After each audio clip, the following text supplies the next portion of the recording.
اللہ سے مانگو کہ آج ہم توبہ کر کے اٹھیں، کہ توبہ ایک ایسا عمل ہے جو پچھلے سارے گناہ دھو دیتا ہے، سارے دھونے دھو دیتا ہے، سارے گناہ معاف کر دیتا ہے۔ تو میں آپ کے اور یہ جتنے بات میری آگے جا رہی میڈیا کے ذریعے جہاں جہاں جو سن رہا ہے، میں سب سے ہاتھ جوڑ کے کہتا ہوں کہ آج توبہ کر لو اپنے اللہ کی بارگاہ میں، پچھلے پر توبہ کر لو، آئندہ کے لیے صلح کر لو، انشاءاللہ مزے کی زندگی ہو جائے گی۔ میں اللہ پہ قربان جاؤں، صدقے جاؤں کہ اس نے بھی توبہ کا دروازہ ایسا کھلا رکھا ہے، نہ کوئی عدد کی قید ہے، نہ کوئی عمر کی قید ہے، نہ یہ کہتا ہے 1000 دفعہ توڑ دی تو پھر قبول نہ ہوگی، نہ یہ کہتا ہے 60 سال عمر گزر گئی تو پھر توبہ قبول نہ ہوگی، بلکہ کہتا ہے ما لم یغرغر، جب تک تیرے گلے کا سانس باقی ہے تیری توبہ کا انتظار رہے گا۔ اور پھر ساتھ یہ کہتا ہے کہ تو اتنے گناہ کر کے زمین سے اٹھا کر آسمان کی چھت کو لگا دے، پھر ایک دفعہ کہہ دے یا اللہ معاف کر تو میں سارے ہی معاف کر دوں گا، ولا ابالغ، مجھے پرواہ بھی نہیں ہوگی، پرواہ بھی نہیں ہوگی۔ میرا ایک شاگرد ہے کراچی میں، اس کے مسجد کے ساتھ ایک عورت تھی، وہ لڑکیاں سپلائی کرتی تھی، کس قدر بدترین کام۔ اس نے، میرے شاگرد نے اس عورت کے بیٹے سے دوستی لگائی اور اس کو میرے بیان کی کیسٹ دے دی۔ اس نے کہا یہ سن لینا۔ اس نے گھر میں جا کے لگا لی، اس کی ماں کام کرتے ہوئے چلتے پھرتے سن رہی، کانوں میں آواز پڑ رہی۔ تھوڑی دیر کے بعد وہ آ گئی، کہنے لگی مجھے بھی سنا دے، تو اس نے سنی، پھر کہنے لگی دوبارہ سنا، پھر دوبارہ سنی، پھر کہنے لگی ایک دفعہ اور سنا، پھر ایک دفعہ اور سنا۔ کہنے لگے یہ کون ہے؟ پتہ نہیں کون ہے۔ کہ کس نے دی؟ کہ یہ مولوی صاحب جو مسجد کا، اس نے دی۔ تو اس نے بیٹے کو لیا اور مسجد کے دروازے پر آ کے، لوگ تراویح پڑھ کے نکل رہے تھے، انہوں نے کہا میں یہاں کے امام سے ملنا چاہتی ہوں۔ تو آ گیا، امجد نام ہے اس کا، کہا مولوی صاحب یہ کیسٹ آپ نے دی ہے؟ کہا جی۔ یہ کون ہے؟ کہ میرا استاد ہے۔ کیا نام ہے؟ طارق جمیل۔ کہ اس نے کہا ہے کہ جتنے بھی گناہ کرو توبہ کرو تو قبول ہو جاتی ہے، تو میری توبہ قبول ہو سکتی ہے؟ تمہیں تو پتہ میں کیا کرتی ہوں۔ کہاں بی بی، توبہ تو سب کی قبول ہے۔ کہ اچھا پھر میں تمہیں گواہ بناتی ہوں، میری توبہ، میری توبہ۔ اور اگلے دن مسجد میں آنا شروع کر دی تراویح میں، اور دعا کرے یا اللہ اگر میری توبہ قبول ہے تو مجھے اٹھا لے، اگر میری توبہ قبول ہے تو مجھے اٹھا لے، اگر میری توبہ قبول ہے تو زور زور سے دعا کرتی، عورتوں کے اس میں جس طرح عورتیں نماز پڑھتی تھی۔ 29 کی رات سجدے میں اللہ نے اس کو موت دی۔ ساری زندگی لڑکیاں سپلائی کی اور موت آئی رابعہ بصری جیسے۔ توبہ ایسی چیز، اے اللہ میری توبہ قبول ہے تو مجھے اٹھا لے۔ 29 کی رات سجدے میں اللہ نے اس کی روح کو قبض کی۔ تو میرے بھائیو بہنوں، جتنا مجمع آپ موجود ہو، جتنا اس کے ذریعے سے سن رہا ہے، آج توبہ کر لیں۔ پتہ نہیں نہ جانے بلا لے پیا کس گھڑی، پتہ نہیں رب کا بلاوا کب آ جائے، تو ہم توبہ کر لیں اور اپنے مالک کو راضی کر۔ تو نیت کرتے ہو میرے ساتھ؟ سارے کرتے ہو نا؟ تو کہو یا اللہ میری توبہ، پھر کہو یا اللہ میری توبہ، پھر کہو یا اللہ میری توبہ۔ اللہ کی قسم اگر دل سے کہا ہے سب معاف ہو۔ میں نواب شاہ میں تھا تو ایک وڈیروں کو جمع گیا، وڈیرے مسجد میں تو آ نہیں سکتے، سندھی وڈیرے، تو ہم نے ایک وڈیرے سائیں کے گھر میں ہی بیان رکھ دیا، تو وہاں آگے سارے، تو ایک وڈیرے کو لے کر بڑی مونچھیں اور جلالی چہرہ اور بہت غلط زندگی، میں نے بیان کیا، وہ بیان میں روتا رہا۔ جب میں نے کہا ہاں بھائی توبہ، میں ہر بیان میں یہ کرتا ہوں کوشش، شاید کوئی ایک آدمی میرے ذریعے سے توبہ کر جائے تو میری بخشش کا سامان بن جائے، تو اس نے زور سے کہا اللہ سائیں توبہ، اللہ سائیں توبہ، اللہ سائیں توبہ۔ ساری زندگی کی غفلتیں تھیں۔ گھر گیا اور یہ ظہر پہ بیان ختم ہوا ہے اور مغرب پہ اس کی موت واقع ہو گئی۔ ساری زندگی گناہوں میں گزار کے وہ گیا جنت میں، کہ توبہ تہدم ما کان قبلہ، کہ توبہ ہر گناہ دھو دیتی۔ شیطان ایک راستے سے آتا ہے، کیا فائدہ توبہ کا، ادھر کرتا ہوں ادھر ٹوٹ جاتی، کیا ارے فائدہ، دیکھو یہ فائدہ نظر آئے کہ نہیں؟ دو فائدے دکھائیں، ایک سجدے میں مری ہے اور ایک ساری زندگی گناہ کر کے ظہر سے مغرب تک کا حصہ اس نے توبہ کا گزارا ہے اور گیا جنت میں۔ کبھی مایوس نہ ہونا اللہ سے کہ میں اتنے گناہ کرتا ہوں، اللہ کیسے معاف کرے گا، اللہ بڑا کرے، اللہ تھانے دار نہیں ہے، مہربان ہے، دوست ہے، ہمارا دوست ہے۔ اللہ سے باتیں کرو، اللہ سے یاری لگاؤ، اللہ کو دکھڑے سناؤ، یا اللہ میرے ساتھ یہ ہو رہا ہے تو کچھ کر دینا، اللہ سے لاڈ کرو جیسے ماں سے لاڈ کرتے ہو۔ اللہ تو پیار کی چیز ہے نا کہ ڈرنے کی، ہاں ڈرنا ہے اپنے گناہوں کی وجہ سے، لیکن پیار غالب ہو، محبت غالب ہو۔ وہ نہیں تھا چرواہا موسیٰ علیہ السلام نے سنا، کہہ رہا اللہ سیاں تو آویں آ، تیری جوہاں کڈاں، تین تیل لاواں، تین کنگھی کراں، تین روٹی کھواواں، تین دودھ پیواواں، یہ اللہ سے باتیں کر رہا۔ تو موسیٰ علیہ السلام نے اس کو بدبخت یہ کیا کہہ رہا ہے؟ کہہ رہا ہے یا اللہ تو میرے پاس آ، میں تمہیں تیل لگاؤں، تیری جوئیں نکالوں، تیری کنگھی کروں، تجھے بکری کا دودھ پلاؤں۔ تو وہ تو بیچارہ ڈر کے رونے بیٹھ گیا۔ جب موسیٰ علیہ السلام طور پر آئے تو موسیٰ علیہ السلام سے اللہ نے کہا موسیٰ تو نے تو میرا یار ہی مجھ سے دور کر دی، مجھے تو اس کی باتیں بڑی اچھی لگتی تھی، تو نے یہ کیا، جا اس کو خوش کر کے جیسے ناراض کر کے آئے۔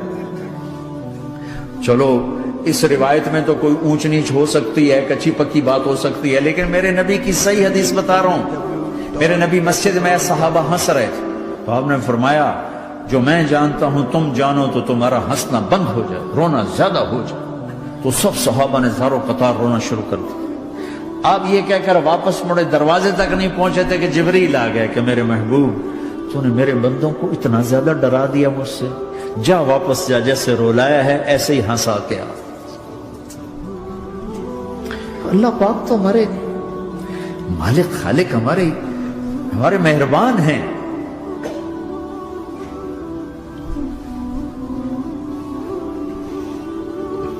اللہ کو نہیں سنائیں گے تو کس کو سنائیں گے؟ تو جب کبھی توبہ ٹوٹ جائے اللہ کے واسطے مایوس نہ ہونا، پھر کر لینا، پھر کر لینا، پھر کر لینا۔ پتہ نہیں کون سی توبہ پکی ہو جائے، پتہ نہیں کون سی توبہ پکی ہو جائے۔ تو نیت کرتے ہو سارے بھائی؟ اب بہت بڑا مجمع آئے ہو، چھوٹا سا دو چھوٹے سے تبلیغ کے کام۔ ایک جمعرات کو مرکز میں جاؤ، ایک 3 دن ہر مہینے لگاؤ، ہر مہینے کسی بھی جماعت کے ساتھ چلے جاؤ تو انشاءاللہ آپ کو فائدہ ہوگا۔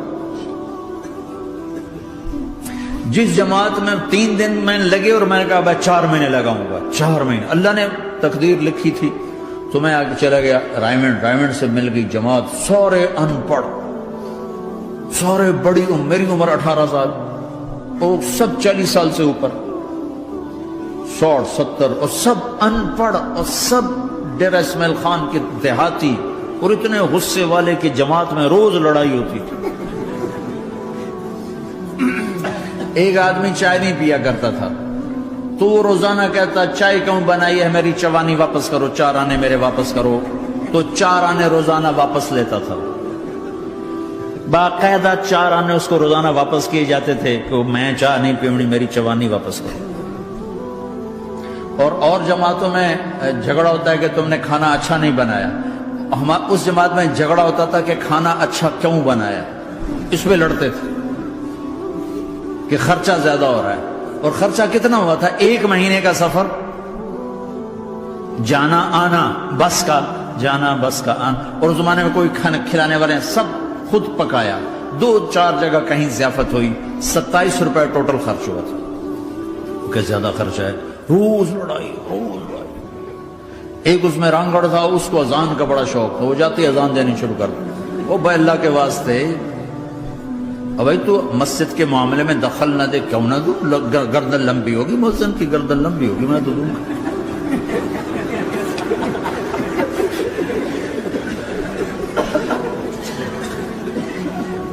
وہ امیر بھی چٹا ان پڑھ تھا، بالکل ان پڑھ، مطلب عجیب وہ نمونہ تھی جماعت، یعنی اس میں ہر ایسا ایلیمنٹ موجود تھا کہ میں بستر اٹھا کے بھاگ جاؤں،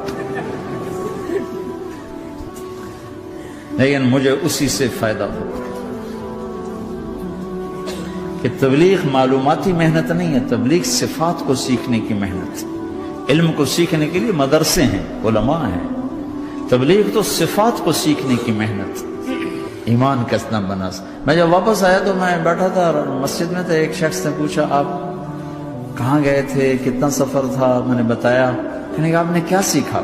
وہ نے مجھ سے کہا آپ نے کیا سیکھا؟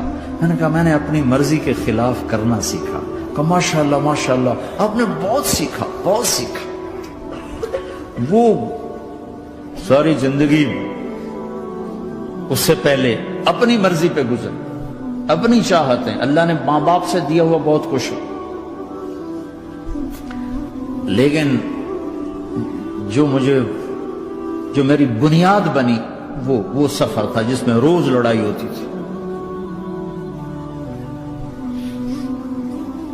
تو کسی بھی جماعت میں چلے جاؤ، ویکنڈ چلے جاؤ، یہ نہ دیکھو کون ہے کون، چلے جاؤ. اس جاننے میں اللہ کی ہدایت کا نظام چھپا ہوا ہے. اور تم میں کوئی دو ایسے نہ ہو جو لڑے ہوئے، اٹھتے ہی صلح کرنا. میاں بیوی میں کھٹ بٹ ہے، اٹھتے ہی صلح کرنا.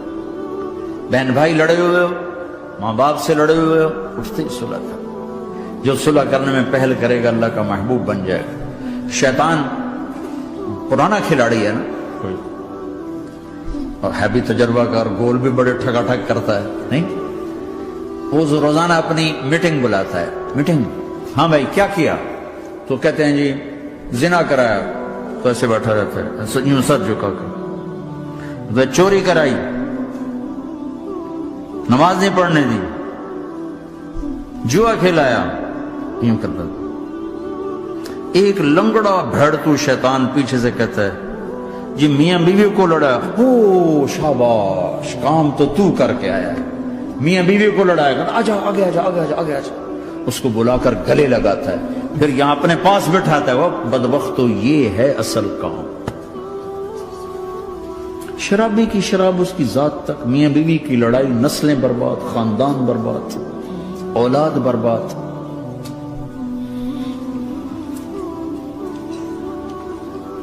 تو آپس کا معاشرہ بناؤ، اسلامی معاشرہ بناؤ، محبت والا، درگزر والا.